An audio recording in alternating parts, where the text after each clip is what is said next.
Hadithi yetu inaanzia maeneo haya ya restauranti. Kuna marafiki watatu walikuwepo hapa. Huyu aliyesuka anatambulika kwa jina la Kidudu. Huyu mwembamba mwenye t-shirt nyeusi anatambulika kwa jina la Mkauma, na binti aliyokaa naye pembeni anatambulika kwa jina la Zax. Wakiwa maeneo haya ya restauranti wanataka kupata msosi wao, ghafla kuna ugeni unaingia. Kuna pisi tamu na pisi mzuri, mwanamke aliyeumbika mithili, unaweza ukasema ni ile kitu cha tofauti mno duniani, ikaingia humu ndani. Bwana Kidudu na Mkauma wacha waanze kuona tofauti. Kidudu akasema, wewe mwanangu, wewe umeona pisi ile?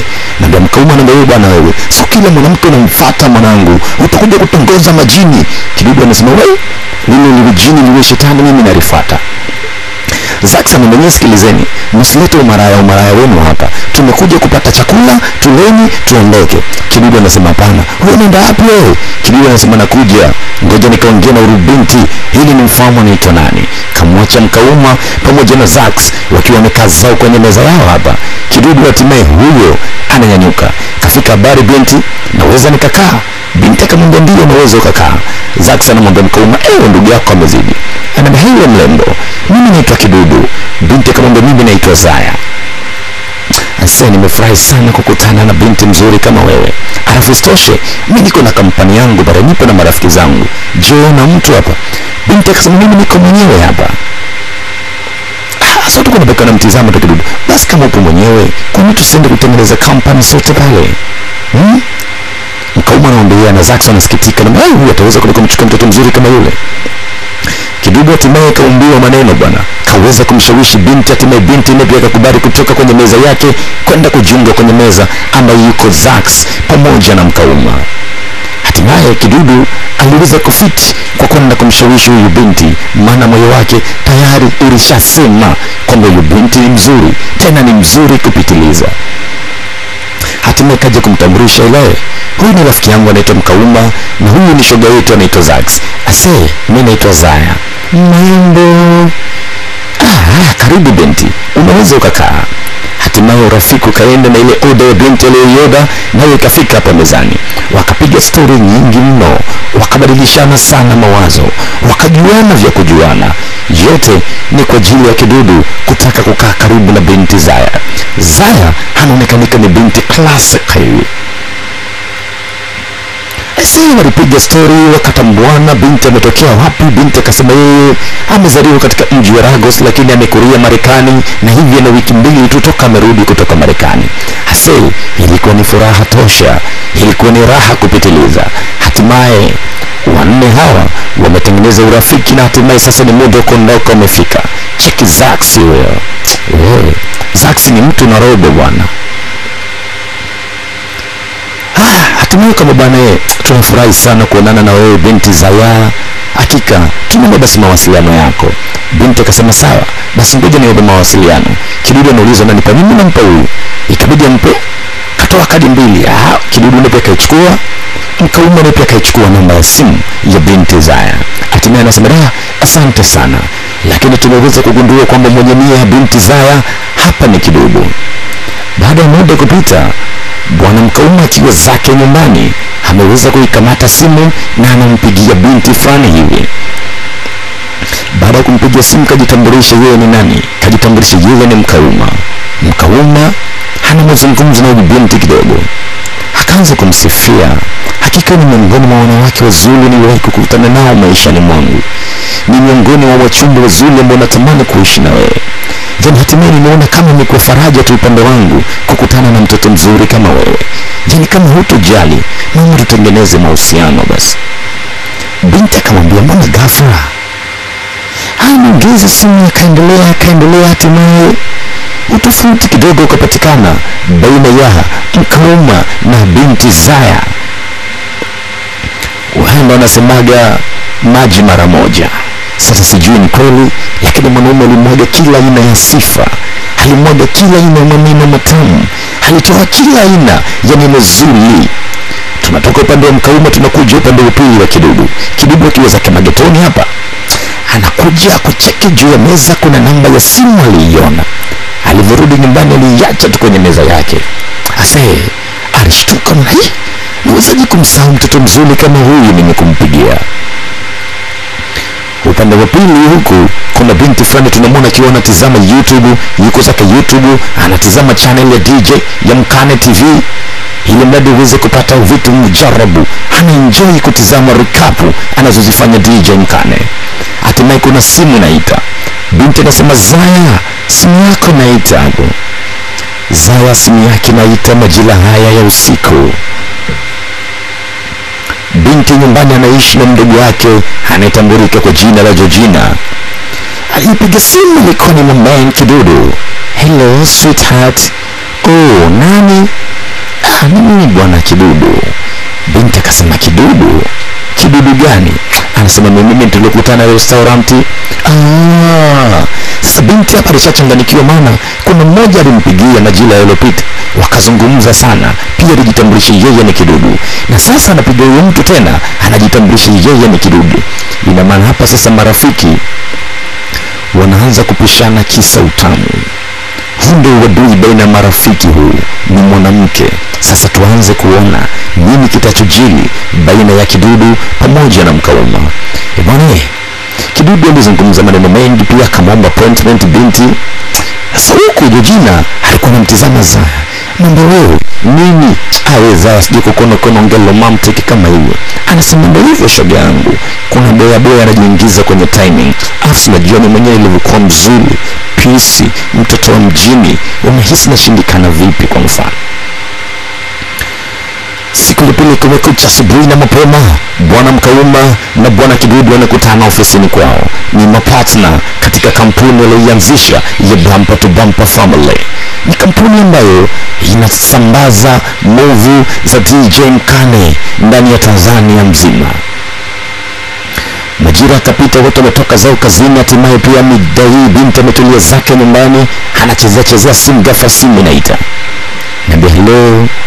Naam. Mimi nipo zangu nyumbani tu hapa nimechero. Ulikuwa unasemaje? Kuna mtu amempigia simu binti, anahitaji kupata mtoko na yeye. Binti akasema, kwa sasa hivi hapana, labda tucheki kesho hivi.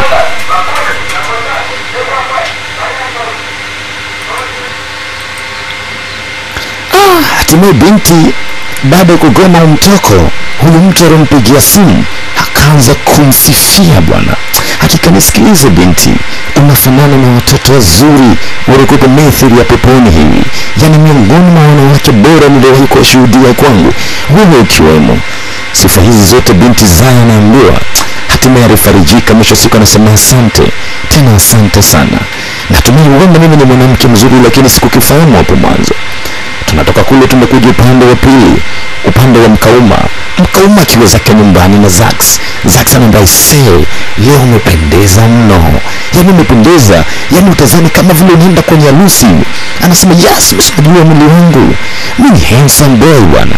Ndio sijali bwana, na mtoko kidogo. Naenda kuonana na mchuchu mmoja hivi amazing sana. Anaambia, basi poa, baraka njema. Zax akujua Mkauma anaenda kuonana na nani. Right, kama angejua anaenda kuonana na Zaya, huenda angeweza kutoa maoni kidogo. Maana Zaya, mtu wa kwanza kumhitaji, mtu alienda kumapproach alikuwa ni Kidudu. Huku nyumbani sasa Zaya akiwa na Georgina wanazungumza. Anaambia, shida nini? Anaambia, dada, mimi leo najilemba sana kwenye kioo, na ndio acha nijilembe bwana, naenda kuonana na mwanaume huko. Naenda kuonana na mtu tunajua mimi niko bachelor kitambo. Afu ukuyu kama kawaida umejaa. Anaambia, basi sawa, ila basi kwa makini. Maana si kila mwanaume ukikutana naye kutongoza jana tu leo hii unaenda kuonaniliwa. Binti Zaya akamwambia, hapana, mimi si kama mwanaume wanawake hawa ambao wewe unavyonichukulia.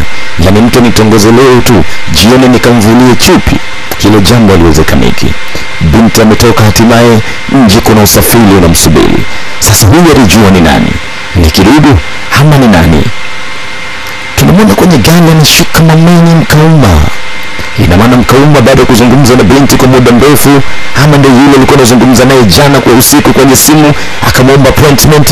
Binti akasifiwa sana, hatimaye binti akakubali kuikunjua nafsi yake juu ya Mkauma. Mkauma ikabidi amtoe out. Maana penzi la kwanza ama penzi la siku ya kwanza ama mpenzi wako mpya ni lazima umtoe out sana.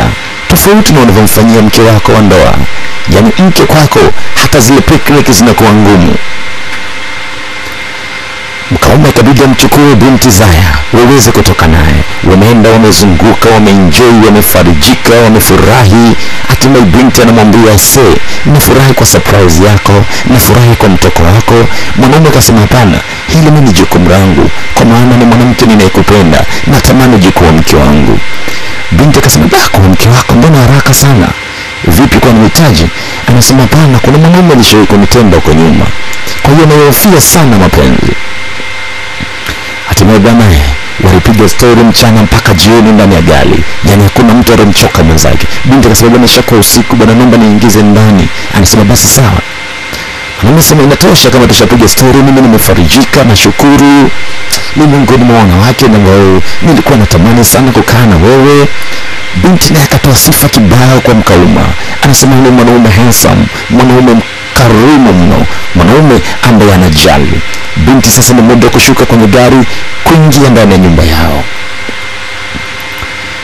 Mwanaume alijipasua bwana. Siku ya kwanza kumtoa binti out, akaenda kumnunulia vizagazaga. Hatimaye pia akampitisha simu ya kupiga picha, akakutana na Rau, akampiga picha, akamtengenezea kwenye frame yake. Binti anarudi nyumbani kama ukumbusho wa siku ya kwanza alipotolewa out na Mkauma. Hatimaye mwanaume huyu anaondoka zake nyumbani.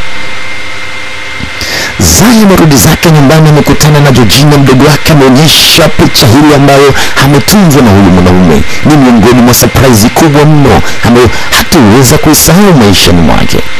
Georgina akasema, sio na bahati sana. Kuna bahati miongoni mwa wanawake wenye bahati mno. Ile siku ikapita. Hatimaye siku ya pili tena tunamwona binti Zaya akiwa anajipiga unyunyu. Binti Zaya akiwa ameripuka. Sasa binti huenda penzi limenogea mikononi mwa Mkauma. Georgina anasema, Zaya, hebu ngoja kwanza nikupiga picha. Hii ni kumbukizi mama. Leo ulivyotokarezea mama. Paja, uno, mimi. Zaya naye anakitikisa, unacho kiwewe cha kukitikisa. Hello. Hatimaye alikuwa ni mazuri, ilikuwa ni faraja mno. Binti ametoka nje, anakutana na gari aina tofauti. Sasa huyu ni nani anamfuata?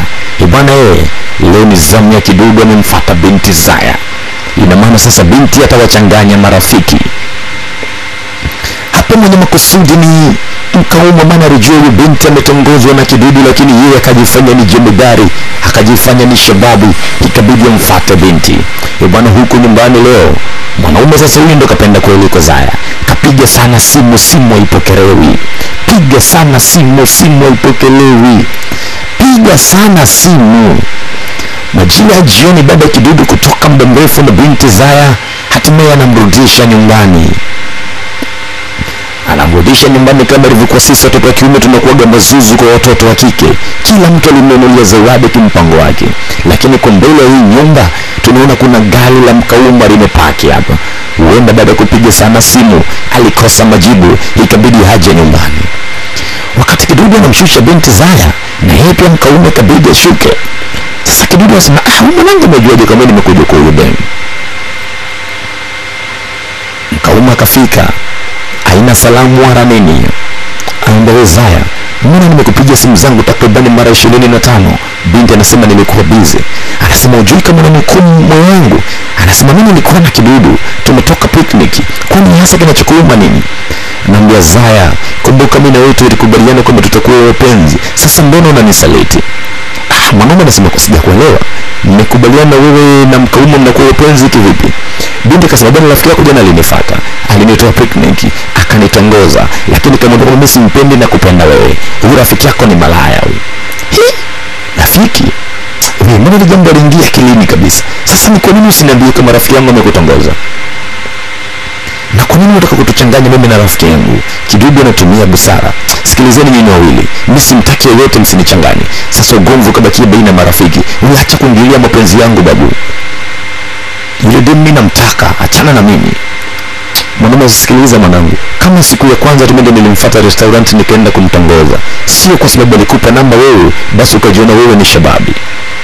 Bwana, ulitokea ugomvi mkubwa baina ya marafiki wawili, sijui kiliishia nini. Binti anaingia ndani, anakuja kumwambia ndugu yake Georgina kwamba bwana nimerudi kweli, lakini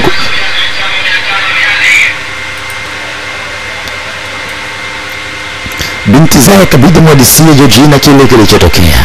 Sijui Georgina alimshauri nini, lakini tunaachana na huko. Leo hii ni siku nyingine na ni siku tamu kabisa. Binti Zaya amekuja nyumbani kwa Kidudu. Huenda mwanaume alimpigia simu kumwomba msamaha binti, ama binti kampigia simu mwanaume wameombana msamaha. Anasema kwa kuwa umekuja nyumbani kwangu leo ni siku yako ya kwanza, unahitaji kutumia nini binti? Akasema chochote unachokipenda mpenzi wangu, mimi natumia. Anasema basi kaa chini hapo nikachukua vinywaji. Kidudu kabidi aende kuchukua vinywaji kwa ajili ya kutumia na mpenzi. Wamekaa zao sitting room hapa, wanapiga zao story. Kidudu mwisho siku anajimaliza. Anasema Zaya, hakika moyo wangu unaumia sana dhidi yako. Binti anasema asante, hakika ni miongoni mwa wanawake warembo mno ninaotamani kuishi nao. Binti anasema unatamani kuishi na mimi kweli? Kidudu anasema yes, nakutamani, sio nakutamani tu, yani nakupenda. Binti anasema asante, yani sikudhani kama ingetokea haraka hivi uweze kunihitaji mimi, kuhitaji kuishi na mimi. Lakini hiyo fursa bado unayo, kwa sababu mwenyewe huko nyuma nilipita kwenye misingi mibovu ya mapenzi. Nilichomwa sana kwenye mahusiano, nilinyanyaswa, nilinyanyathika mno, niliteseka mno. Hatimaye binti akaweza kutoa haya moyoni mwake kumwambia Kidudu. Hatimaye penzi linaunganika baina ya watu hawa wawili, wamesemeana typical. Kidudu anatamani kupata denda kidogo. Anasema no, sio kwa leo, acha haraka hiyo. Tunaachana kule upande wa pili, ni siku nyingine tena tunamwona binti Zaya akiwa na Mkauma. Huyu binti mbona ni hivi? Kwa nini anawachanganya marafiki? Au kwa sababu aliona marafiki wenyewe wamemletea tamaa? Sasa je, atawavulia wote? Hilo ni swali la kujiuliza ambalo hata mimi pia sielewi. Mwanaume naye kaja kuomba msamaha kwa binti, kama bwana naomba nisamehe bwana, mistaki Kidudu lijambo alijue. Anasema sawa, mimi mwenyewe pale niliongea tu kwa hasira siku ile, ili mradi nyote nionekane kama siwataki, lakini mimi moyo wangu upo kwako. Mimi nilijua hilo, msijue ni handsome boy bwana. Binti anasema sawa, hata kama nahitaji kukaa na wewe, ila mimi nahitaji nifungue biashara kidogo, maana nimefika Lagos kwa sasa hivi, ni muda mrefu sana sikuwepo, nilikuwa zangu USA. Kwa nahitaji nifungue mimi, yani nifungue kiofisi kidogo tu. Mwanaume Mkauma akasema hilo ni jambo dogo tu upande wangu, mimi mwenyewe naendesha kampuni, nitakuanzishia kikampuni kidogo tu. Mwanaume siku nyingine akiwa zake ofisini hapa, simu yake inaita. Simu anapokea, reception anasema kuna mgeni wako anaitwa Zaya hapa. Anasema Zaya, muingize ndani aje, mwambie aje bwana. Huenda binti anafuatilia ile mipango ya kampuni aliyoambiwa na bwana Mkauma. Mkauma akiwa ni mwingi wa furaha ofisini kwake, anakuja binti anatambulika kwa jina la Zaya. Zaya ni binti anayegonganisha vichwa Mkauma pamoja na Kidudu. Sema mapenzi yasikie tu, mapenzi yanaumiza, mapenzi yananyanyasa, mapenzi yananyong'onyesha. Ndivyo ilivyokuta hawa marafiki wawili, Mkauma pamoja na Kidudu, wamezama katika penzi zito la binti asitambulika ni nani, lakini tunamwona kwa jina la Zaya. Ni binti mgeni tu, lakini ameweza kuteka hisia za hawa marafiki wawili, mpaka ikafikia hatua marafiki wawili wamegombana kisa huyu binti. Lakini binti akawazunguka kwa upande wa pili, kila mtu akaenda kumwomba msamaha upande wake, na kila mtu yuko naye kimapenzi. Majira haya binti Zaya amekuja kufuatilia juu ya ile kampuni ndogo ambayo inabidi asaidiwe kuifungua kutoka kwa Mkauma. Mkauma anasema kila kitu nimekiandaa na hivi karibuni kila kitu kitakuwa sawa. Ghafla kuna mtu anaingia anasema sikiliza wewe malaya, wewe ni mwizi, wewe hujatoka Marekani, hujatoka wapi? Sikiliza wewe Mkauma, nini nisikilize basi, acha kubwata mpumbavu wewe. Huyu mwanamke ni tapeli, huyu mwanamke anajiuza. Na wewe hii sio ya kwako. Kuna kibahasha amekuja nacho, anakuja kumuonyesha Mkauma. Hichi kibahasha amekuja nacho Kidudu. Mkauma ikabidi afungue, anasema huyu muongo, ni kwa ajili ya wivu wake tu. Mwanaume kasema kuna hiki ni nini? Bwana kuna maelezo juu ya binti chochote kile anachojifanya. Binti yeye ni anafanya kazi ya kujiuza dada kidini, lakini baada kuona siku zile kuna marafiki wameingia katika restaurant, ikabidi aende, lakini na karata yake pia irutiki, maana wanaume sisi ni watu wenye tamaa tupu. Hakika mwanaume ameletewa vigezo vyote na sifa zote za binti, kwamba binti ni malaya, ni muuzaji, anauza nyama, ikabidi amtimue. Anasema toka kwenye nyumba yangu, toka kwenye ofisi yangu, na sitaki tena nikuone. Binti akasema wewe sikiliza, yani nilikuamini sana wewe mwanamke, kumbe unajiuza, yani wewe huna haki na urembo uliokuwa nao. Na bibi toka bwana akaaba, wewe utakiwa kukaa na sisi, na ukijitokeza tena karibu yetu tutakunyoosha. Marafiki kabidi waombane msamaha, maana binti yeye ndio mwonekanika ni mbaya, alitaka kuwavuruga kisa tamaa zake za pesa. Urafiki ni bora kuliko mapenzi.